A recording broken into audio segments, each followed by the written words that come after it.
And we're back. Now we're talking about the mask and not being able to express emotions and the kids not being able to play with their friends. Now, another issue, of course, is how we as adults handle it and how that affects our children.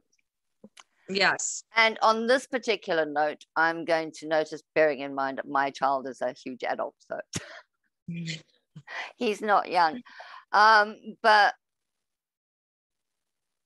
you take a look at the way parents are reacting online in schools or at schools. And in this particular case, I'm going to go down to the USA, where you've got them fighting about, they're doing it a lot more than anywhere else. And it's probably because they're a more vocal and there's a lot more of them.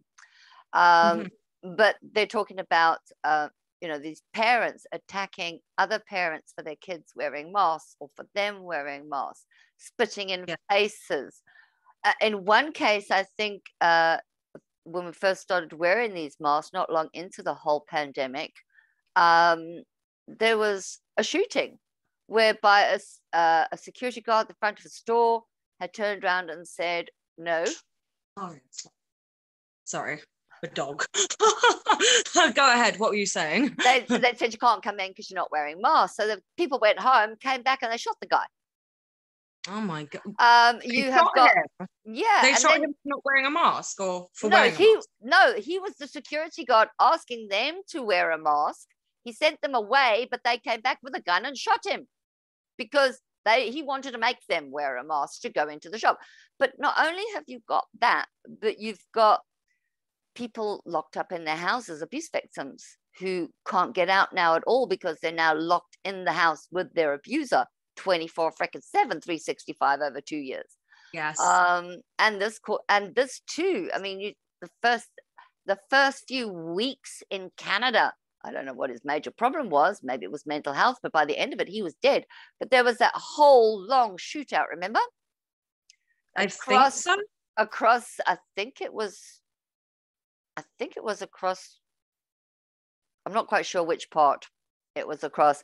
There was a big shootout. This guy raided across the freaking half the freaking province. I'm not sure which province right at this point. And he said, and he went on shooting people. He tied up his ex-partner at a sink or something before he left, went around with guns in an ex-police vehicle, shooting people up. The police chased him across country for a couple of hours. I think it was like about 24 hours of shootouts across a certain area. And he ended up dead at the end of it. But again, you hear about these things. Oh my God, some children shooting their parents because they won't let them use TikTok. There's just so much. I mean, where do you begin? Great world. I never thought it's quite shocking to hear that kids have actually become violent towards their parents. I never thought that in a world maybe you might have heard maybe like a murder documentary of that one kid that had maybe a psychological issue. Maybe there was a document on that, but now that it's becoming a common thing, that's very concerning. That's quite terrifying. Because, as you said, they're so sensitive that they can't play that game or go on TikTok, and then they get angry, and it just builds and builds and builds and builds. Like, it's terrifying. I know, it's scary. And this is when I have to take a look. As granted, I am not a psychologist. I just have some credentials, psychology and law credentials. But I take a look at, and I'm going to mention his name. It takes a look at somebody like Jordan Peterson, who's a clinical psychologist. And in the recent years during COVID and stuff, he has been very vocal about, certain groups and them doing certain things. And I'm going to lean towards the COVID protesters here and anti-maskers and anti-vaxxers. And he came out recently saying, oh, you should be so proud of yourselves. You've achieved so much.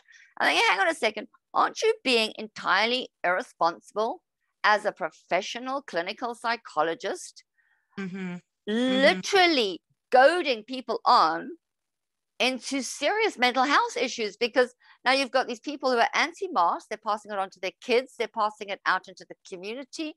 And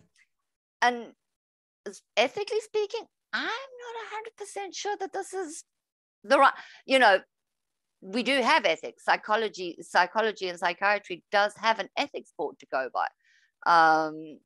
So, I mean, I'm not going to sit here and slag off his academic skills, but I am concerned about his current approach. Yes, it's a current approach to everything. Yeah.